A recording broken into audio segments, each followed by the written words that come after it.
Ouh! Wesh YouTube, j'espère que vous allez bien, j'espère que vous passez une bonne soirée. Le mec qui tout le temps demande la soirée des gens. Du coup les gars, aujourd'hui on se retrouve pour un moment très important de ma carrière cinématique. Absolument pas, je ne suis personne dans ce milieu. Aujourd'hui du coup on se retrouve pour une vidéo YouTube qui est une FAQ. FAQ, je sais même pas ce que ça veut dire, je crois que c'est un enfant en question. Vraiment con ce mec. Du coup aujourd'hui les gars on se retrouve pour une FAQ sur moi. Ça fait très égocentrique, genre en fait j'en ai jamais fait des FAQ parce que j'avais toujours la sensation que ça fait trop le mec qui veut parler de lui, on lui pose des questions, le mec il répond comme si j'étais quelqu'un et du coup ça m'a un peu gêné. Mais du coup en fait je me rendais compte que sur Instagram les gens ne me connaissaient pas assez et sur YouTube aussi parce que au final j'ai jamais vraiment parlé de moi à part faire de temps en temps des vlogs, des vidéos, réactions etc. J'ai jamais parlé vraiment de ce que je faisais, de qui je suis Mourinho. Sincèrement ce serait dommage de pas dire vraiment qui je suis, ce que j'ai fait dans ma life. Mais bon, du coup voilà, ça commence les gars, on va voir un peu ce que vous allez penser. C'est parti. Vas-y, je prends mon téléphone, il est dans ma poche. Bon, du coup, je regarde les questions sur Instagram et je réponds. Je vois une Clio 3 accidentée. Et vraiment, on a vraiment la communauté qu'on mérite, c'est une dinguerie frère. Il y en a, ils ont cru que c'était le bon coin. Alors, première question intéressante de Henny Fett.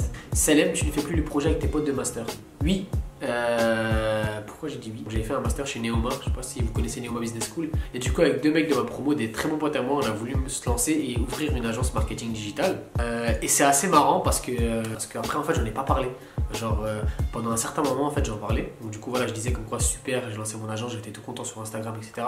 Et après par la suite genre pendant quelques mois, genre j'en parlais pas, silence radio, même jusqu'à maintenant limite j'en parle plus. Et en fait ce qui s'est passé c'est que l'agence en fait elle a bien changé. Si vous voulez en fait j'ai commencé avec mes deux potes, mais on s'est rendu compte qu'on n'avait pas du tout les mêmes perspectives d'évolution, on n'avait pas du tout les mêmes idées au niveau de l'agence. Bref, il n'y avait pas vraiment de structure, il n'y avait pas de hiérarchie, c'était un peu bizarre. Je vous dis la vérité, c'était un peu bizarre. Je pense qu'on a tous notre part de responsabilité dans ce projet-là. Dès le début en fait on l'a vraiment malmené. Du coup en fait ce qui s'est passé c'est que pendant 8 mois, l'agence donc ne fonctionnait pas du tout. Genre zéro client, rien du tout, genre nada, je vous dis la vérité. Et du coup j'ai un peu laissé tomber le sujet, mais je l'avais toujours en tête. Et voilà, du coup j'avais toujours mes cartes de visite, j'avais toujours mon site internet un peu, genre j'en parlais un petit peu parce que très communicatif le petit moi. Alhamdoulilah, j'ai l'impression que la volonté entre guillemets elle a payé et j'ai commencé à avoir mes premiers clients. Et là à ce moment-là en fait j'étais plus avec mes potes, j'étais vraiment tout seul. Et voilà, et ce qui s'est passé en fait c'est que j'ai pris un local, je me suis lancé à 2000%. Au début c'est un peu compliqué de louer un local parce que tu te dis punaise, si j'ai pas mes clients régulièrement, comment je vais faire pour le payer, etc. Vous vous posez plusieurs questions. Mais je me suis dit fuck, vas-y on se lance à fond, on verra. Au pire on gagne pas d'argent et c'est pas grave, on aura essayé. Sincèrement j'étais vraiment parti avec cette mentalité là. Du coup j'ai loué un local tout seul, j'ai pris 2 alternants, ils sont grave investis dans le projet et alhamdoulilah ça avance, on prospecte, on travaille, on a nos clients. D'ailleurs c'est marrant parce que là ils m'attendent au boulot, mais je me suis dit vas-y je vais d'abord filmer ma vidéo YouTube et après je vais au taf,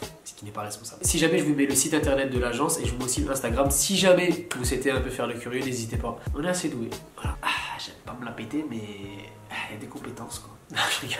Enfin bref, question suivante. Alors tu penses essayer le rap? Absolument pas. En fait, faut savoir que je ne sais pas chanter, je ne sais pas rapper. Parfois je le fais pour délirer, je reprends des voix de B2O, B2O, BA, hahaha, bref je suis un peu de malin de ça pour faire rire un peu la galerie. Mais je suis éclaté en rap. J'aime beaucoup le rap, genre j'aime beaucoup écouter. Je donne souvent mon avis parce que j'aime donner mon avis pour tout et pour rien. Moi je suis un gars, j'aime trop parler, genre je sais pas pourquoi. Mais sinon non, c'est catastrophique. Et d'ailleurs j'ai fait une vidéo avec un beatmaker. Genre je vous montre un peu ce que ça a donné si vous voulez pour ceux qui l'ont pas vu. Sincèrement c'est horrible. Non, je ne me lancerai absolument pas dans le rap. Et alhamdoulilah que je me lance pas dans le rap parce que le rap, je ferai beaucoup de mal au rap en fait. Voilà, donc je ne le fais pas. Ton âge? Alors, c'est vrai que je le dis pas. J'ai 26 ans. Génération 95, 1995. Je suis né le 6 mars 1995. Donc voilà, faites-en ce que vous voulez de cette information-là. J'ai 26 ans. C'est marrant parce qu'il y a plein de gens dans la rue qui me disent ouais, moi et tout, genre tu fais grave jeune. Parfois c'est stressant parce qu'ils me donnent vraiment un âge qui n'est absolument pas le mien. Genre 21, 22 ans. On m'a déjà donné 21 ans, ouais. Désolé, faut que je rote. Bon, prochaine question. La vie à Paris, c'est comment? La vie à Paris, sincèrement, elle est stressante. Moi, je le pense, elle est grave stressante. Au début, je faisais le mec, non, c'est pas stressant, etc., etc. En fait, au fur et à mesure du temps, bah, ça t'esquinte. En fait, Paris, il y a tout le temps de la circulation. Je sais qu'il y a beaucoup de villes où il y a de la circulation, mais genre tout le temps. Genre, tu sors le bus, cash, circulation. Circulation, les gens ils sont de mauvaise humeur en général. Genre, tu leur demandes un service. Si t'en as un qui va te répondre avec un sourire, sincèrement, c'est ton jour de gloire. Mais après, attention, Paris, plus belle ville du monde. Et ça, sincèrement, je le pense, j'en ai fait des villes. Et je vous promets que Paris, de ce que j'ai vu, plus belle ville du monde. Genre en mode, c'est magnifique. Je sais pas comment dire ça en fait. Genre, c'est classe en fait. Et c'est à la fois charmant. En fait, à Paris, tu retrouves beaucoup de choses. Et pour ceux qui veulent venir en France, sincèrement, ouais, faites un tour à Paris. Mais restez pas trop longtemps parce que sinon, vous allez mourir de stress. Mais sinon, Paris, big up à toi. J'aime beaucoup. Alors, quel est ton métier? Alors, moi, à la base, ce que j'ai fait, c'est que j'ai commencé par un bac ES. Après j'avais fait un BTS CGO, je sais pas si vous connaissez, comptabilité, gestion des organisations. C'était de la compta. Et comme il était dur, c'était une dinguerie. J'ai eu 10,1. Oh, je suis passé rasoir, genre une lettre à la poste. Bon là j'étais passé en plus grâce à une matière optionnelle. Après j'ai fait une licence responsable commercial, je l'ai fait chez Nike. Et après j'ai fait un premier master, j'avais fait un master en... Bon là je me souviens même plus tellement été éclaté. Et je vais pas faire de la mauvaise promotion mais voilà. Et du coup par la suite j'ai fait un master en finance à l'école Neoma. Donc Neoma campus de Reims, big up. C'était vraiment une bonne école, c'était vraiment une bonne expérience. Je suis resté du coup 2 ans là-bas. Bref, tout ça pour dire, je suis... je sais même pas quel terme en fait utiliser. En fait, je travaille pour mon agence, voilà. Est-ce que tu t'épiles les jambes et les autres parties du corps? Waouh, Zach 95 DZZ, tu fais flipper. Mais bon, on va quand même répondre à sa question. Alors, est-ce que je m'épile? Inattendu, 9h du soir à répondre à ça. Absolument pas, je ne m'épile absolument pas. En fait, il faut savoir que mon père est un berbe. Et du coup, je suis un berbe, genre, j'enlève mon pull, je suis comme un verre, genre, pas un poil. Et voilà, arrêtez de faire les jaloux, je sais qu'il y en a qui rêveraient d'être un berbe. Moi, malheureusement, ça m'a porté aussi préjudice, comme vous le voyez. Alors, est-ce que tu aimerais bien que ta femme se voile? Alors, la question, elle est assez simple, sincèrement.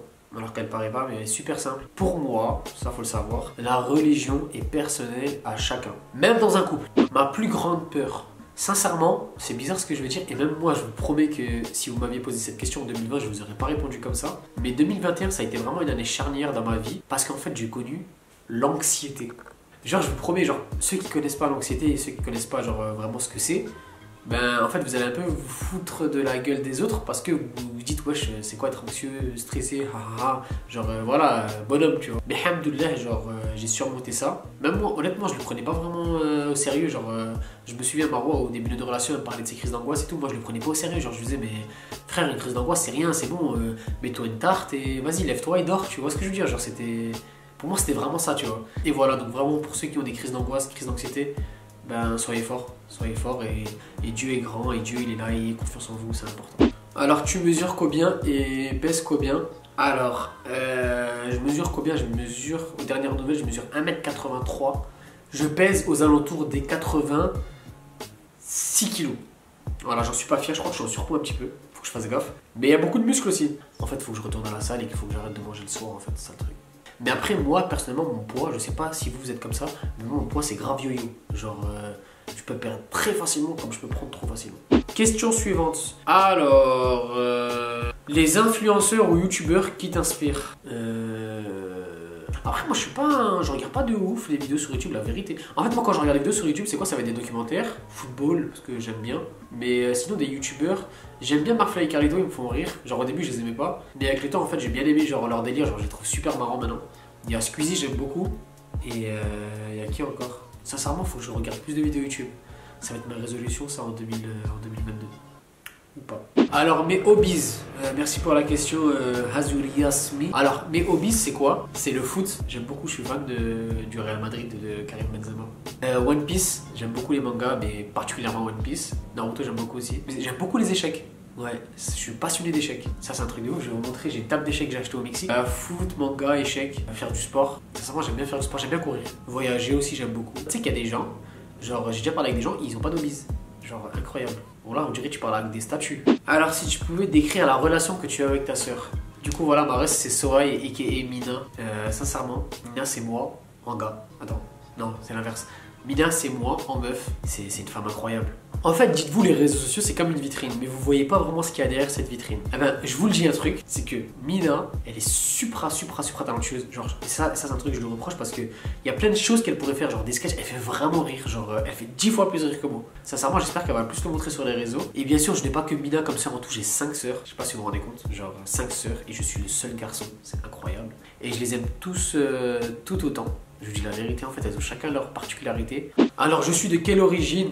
Je suis algérien. Voilà. Question suivante. Do you speak Arabic? Ça, c'est une question qui revient vraiment souvent, ça. Ça, faut qu'on en parle. Ça, faut vraiment qu'on en parle. Attendez, je screen juste le message comme ça pour mon montage vidéo. Alors, do you speak Arabic? Wah, نهضر عربية بصح عربية تاعي ماشي زوينة ماشي شابة كيما كيفكم. Et un an en fait, l'Arabia Taï, en fait, c'est l'Arabia Taï Wahed immigré français. Ça veut dire que je parle vraiment comme un français. Mais je comprends très bien l'arabe, genre parfaitement. Genre, il n'y a pas un mot que je comprends pas. Je parle pas de ouf parce que l'accent fait que la confiance, tu vois ce que je veux dire. Mais je parle. Souvent critiqué, mais mal jugé. Attention, je vais vous surprendre un jour, je vais faire une vidéo totalement en arabe, vous allez être choqués. Avec Marwa, tu te vois vivre du coup en Saoudi ou au Qatar. Sincèrement, why not? En fait, la France, c'est trop bien. La vérité, c'est, je suis né ici, c'est mon pays. Je vous dis la vérité, je suis autant algérien que français. Moi, je suis pas de ceux qui disent ouais 100% algérien ou 100% français. Je suis les deux. Je suis né ici, faut pas oublier. La France, elle m'a apporté beaucoup de choses. Et je suis algérien par mes parents et je suis très fier d'être algérien parce que voilà, je m'identifie énormément. Après, par rapport au fait de changer de pays vis-à-vis de la France, je trouve que pour les entrepreneurs, ben, t'as un plafond de verre, genre en mode, en fait, avec les impositions, etc., les impôts, la taxe et tout, c'est vraiment compliqué en France. Et en plus de ça, sincèrement, la météo ne me plaît pas. Je vous dis la vérité, il fait trop froid dehors. Et je me verrais bien vivre dans une destination où il fait chaud. En fait, je me rends compte que le soleil, ça influe énormément sur l'humeur. Enfin voilà, j'espère que la vidéo vous aura plu. Moi, j'ai kiffé filmer. Sincèrement, je sais pas combien de temps j'ai filmé. Je trouve que en fait, j'ai fait tellement de questions que je pense que la moitié des questions, je vais les jeter à la poubelle tellement j'ai parlé dans la vidéo. Mais bref, en tout cas, voilà, je me sens mieux d'avoir parlé avec vous et de vous avoir confié en fait un peu plus ma vie. Parce que c'est vrai que je le fais jamais. Et Inch'Allah, j'espère vraiment qu'avec le temps, je vais réussir à avoir une communauté qui soit vraiment forte, avec des vraies valeurs, se partager des choses et tout, etc. N'hésitez pas à vous abonner, à liker la vidéo. Et Inch'Allah, il y en aura beaucoup d'autres cette année, je l'espère. Prenez soin de vous et je vous fais plein de bisous. Bye bye, ciao.